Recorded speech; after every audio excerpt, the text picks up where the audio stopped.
یہ ترمذی اور ابن ماجہ میں حضرت انس ابن مالک رضی اللہ تعالی عنہ سے روایت ہے، حضور نے فرمایا کل بنی آدم خطاؤون وخیر الخطائین التوابون، تمام بنی آدم خطا کار ہیں، خطا کار بھی نہیں، بہت خطا کار ہیں، بہت خطا کار ہیں،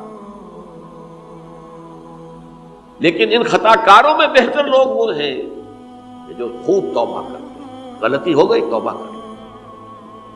اور ایک اور حدیث میں آپ کو بتاؤں گا کہ یہ نہیں ہے کہ پھر کبھی وہ غلطی نہ ہو، اس وقت آپ یہ لگا لیں اپنے اوپر یہ کام میں نے نہیں کرنا، اور ایک دفعہ وہ کام چھوڑ دیں تو توبہ ہو گئی۔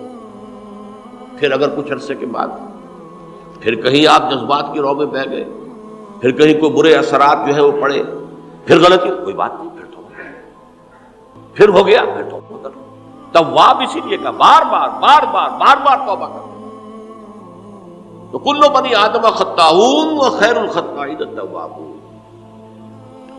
دوسری حدیث یہ بھی ابن ماجہ اور بہقی میں ہے، حضرت عبداللہ ابن مسعود رضی اللہ تعالی عنہ، التائب من الذنب کمن لا ذنب له، گناہ سے توبہ کرنے والا ایسے ہے جیسے اس نے کبھی گناہ کیا ہی نہیں۔ دھل جاتی ہے، تختی دھل گئی، بچے نے تختی لکھی تھی اس کو دھو دیا، ختم ہو گئی۔ ایک حدیث تو پڑھ کر میں بھی چونکا، یہ اصل میں اسلوب ہے بیان کا، بتانے کے لیے کہ تمہارے دلوں کے اندر مایوسی کا غلبہ نہ ہو جائے۔ مایوس اصل میں جو ہے مایوسی یہ ابلیسیت ہے، نوٹ کر لیجئے اس کو۔ مایوسی ابلیسیت کی کا عکس ہے۔ مبلس کہتے کسے؟ جو مایوس ہو گیا۔ ابلیس سب سے بڑھ کر مایوس جو ہے وہ ابلیس ہے، اسے معلوم میرا چھٹکارا تو نہیں ہے، لہذا میں جتنوں کو اپنے ساتھ لے کر جہنم میں جھونک دوں یہی میری کمائی ہے، میں نے تو بچنا نہیں۔ تو ابلیس کہتی ہے اس کو جو انتہائی مایوس، مبلس، جو رحمت خدا بندی سے مایوس ہو چکا۔ اب اس کو دور کرنے کے لیے حدیث سنیے، اور یہ حدیث مسلم شریف کی ہے، صحیحین کے اندر، حضرت ابو ہریرہ سے۔ حضور فرماتے ہیں والذی نفسی بیدہ، قسم ہے اس ذات کی جس کے ہاتھ میں میری جان ہے، لو لم تذنبوا، اگر تم لوگ گناہ نہ کرتے، لذهب اللہ بکم، تو اللہ تعالیٰ تمہیں لے جاتا کہیں اور، وَلَجَاءَ بِقَوْمٍ يُذْنِبُونَ، اور پھر کسی ایسی مخلوق کو پیدا کرتا ہے جو گناہ کرتے، فَيَسْتَغْفِرُوا اللَّهَ، اور پھر وہ اللہ سے استغفار کرتے اور توبہ کرتے، فَيَغْفِرُ لَهُمْ، اور اللہ تعالیٰ انہیں معاف کر دیتا۔ اسی سے ملتی جلتی ایک حدیث ہے، یہ امام احمد اور امام بہقی لائے ہیں، اور اس کے راوی حضرت علی ہے رضی اللہ تعالی عنہ۔ ان اللہ یحب العبد المؤمن المفتن التواب، ان اللہ یحب، اللہ تعالیٰ محبت کرتا ہے اپنے اس بندے سے، العبد المؤمن، جو مومن ہو۔ اس کی ایک اور بڑی پیاری حدیث آئے گی، المفتن التواب، جو بہت فتنوں میں مبتلا ہو جاتا ہو اور پھر بہت توبہ کرتا ہو، مفتن التواب، لیکن ساتھ ہی پلٹتا ہو، رجوع کرتا ہو، پھر اللہ کے حضور میں حاضر ہوتا ہو، پھر معافی مانگتا ہو۔ اللہ تعالیٰ کو اپنا ایسا بندہ بہت پسند ہے۔ اب میں کچھ اور حدیثیں آپ کو سنا رہا ہوں۔ توبہ کا دروازہ دو اعتبارات سے کہا گیا ہے کہ ایک وقت آنے پر بند ہو جاتا ہے۔ ایک حدیث کے تو الفاظ میں نوٹ کر کے نہیں لایا ہوں کہ اللہ تعالیٰ نے توبہ کا ایک دروازہ اتنا چوڑا کھلا رکھا ہوا ہے کہ جس کو عبور کرنا جو ہے وہ سال ہا سال میں ممکن ہو، اور یہ بند نہیں ہوتا جب تک کہ سورج مغرب سے طلوع نہ ہو جائے۔ یہ قیامت کی جو آخری، قریب قیامت کی جو آخری نشانیاں ہیں ان میں سے وہی حدیث میں آپ کو سنا رہا ہوں، عن ابی ہریرہ رضی اللہ تعالی عنہ، اور یہ مسلم شریف کی روایت ہے، من تاب قبل ان تطلع الشمس من مغربها تاب اللہ علیہ، سورج کے مغرب سے طلوع ہونے سے قبل تک جو لوگ توبہ کریں گے اللہ تعالیٰ ان کی توبہ قبول کریں گے. البتہ جب وہ قیامت کی وہ نشانی ظاہر ہو جائے کہ سورج مغرب سے طلوع ہو رہا ہے، اب دروازہ توبہ کا بند ہے. اب اس کے بعد اگر توبہ کوئی کرتا ہے تو اللہ تعالیٰ اس کی توبہ کو قبول نہیں کرے گا. یہ تو اجتماعی سطح پر ہوئی. انفرادی سطح پر عن عبداللہ ابن عمر رضی اللہ تعالی عنہما عن النبی صلی اللہ علیہ وسلم قال ان اللہ عز وجل یقبل توبۃ العبد ما لم یغرغر.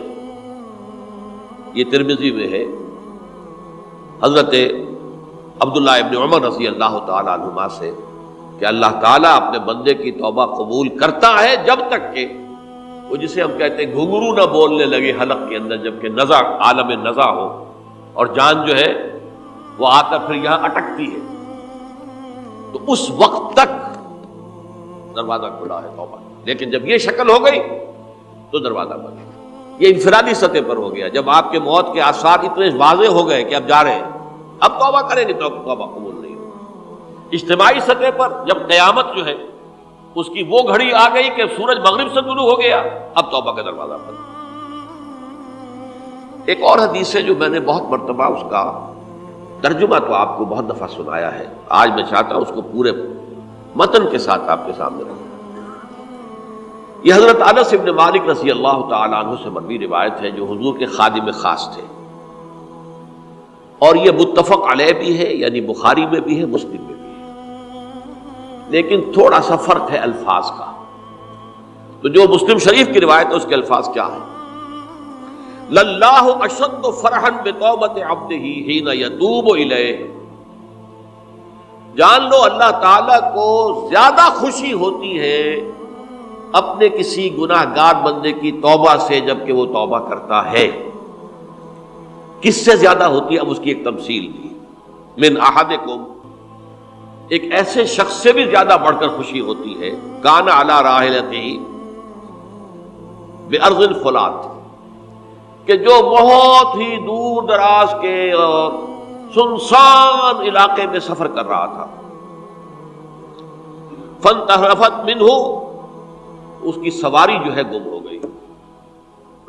وعلیہا طعامہ وشرابہ، اسی پر اس کا کھانا بھی تھا اور پانی بھی تھا. اونٹنی پر سفر کر رہا تھا، اسی پر ہوتا ہے راحلہ جو ہے راستے کا سامان. اچانک کہیں بیٹھا ہے تھوڑی دیر کے لیے سستانے کے لیے، کہیں اونگ آ گئی اور اونٹنی صاحبہ غائب ہو گئی. اب آنکھ کھلی اور اس نے دیکھا. فَأَيَّسَ مِنْهَا، تلاش کر کر کے مایوس ہو گیا، کہیں اونٹنی کا سراغ نہیں. اب ظاہر بات ہے کسی صحرا میں یہ کیفیت، اس کا مطلب کیا ہے؟ یقینی موت. فَأَتَى شَجَرَةً فَاسْتَجَعَ فِي ظِلِّهَا وَقَدْ أَيَسَ مِنْ رَاحِلَتِهِ. تو وہ ایک درخت کے نیچے اس کے سائے میں آ کے لیٹ گیا، گویا کہ موت کی امید. فَبَيْنَهُمَا وَهُوَ كَذَلِكَ إِذْ هُوَ بِهَا قَائِمَةٌ عِندَهُ. اس کی کہیں دوبارہ آنکھ لگی ہے، جو کھولا تو دیکھتا ہے اونٹنی تو موجود ہے، کھڑی ہے. تو وہ فوراً اس کی وہ جو رسی ہے وہ پکڑتا ہے. فَأَخَذَ بِخِتَامِهَا ثُمَّ قَالَ مِنْ شِدَّةِ الْفَرْقِ. اب جو اسے مسرت ہوئی اس کا آپ اندازہ کر سکتے ہیں. ایک یقینی موت کا معاملہ آ چکا تھا اور اچانک اللہ تعالیٰ نے وہ کھوئی ہوئی اونٹنی جو ہے وہ واپس دلا دی. تو وہ کہنا تو یہ چاہتا تھا اللہ تو میرا رب ہے، میں تیرا بندہ ہوں، لیکن جسے ہم کہتے ہیں کہ خوشی کی انتہا فرط مسرت میں ایسی زبان لڑکھڑائی، اس نے کہا اللہم انت عبدی وانا ربک. اے اللہ تو میرا بندہ ہے، میں تیرا رب ہوں. یہ کہنا ہے. تو یہ کیا ہے؟ فرط مسرت جسے آپ کہتے ہیں، خوشی کی انتہا، کہ جس میں انسان جو ہے اتنی بڑی خطا کر بیٹھتا ہے. اللہ کو اپنے کسی گناہ گار بندے کی توبہ سے اس سے بھی زیادہ خوشی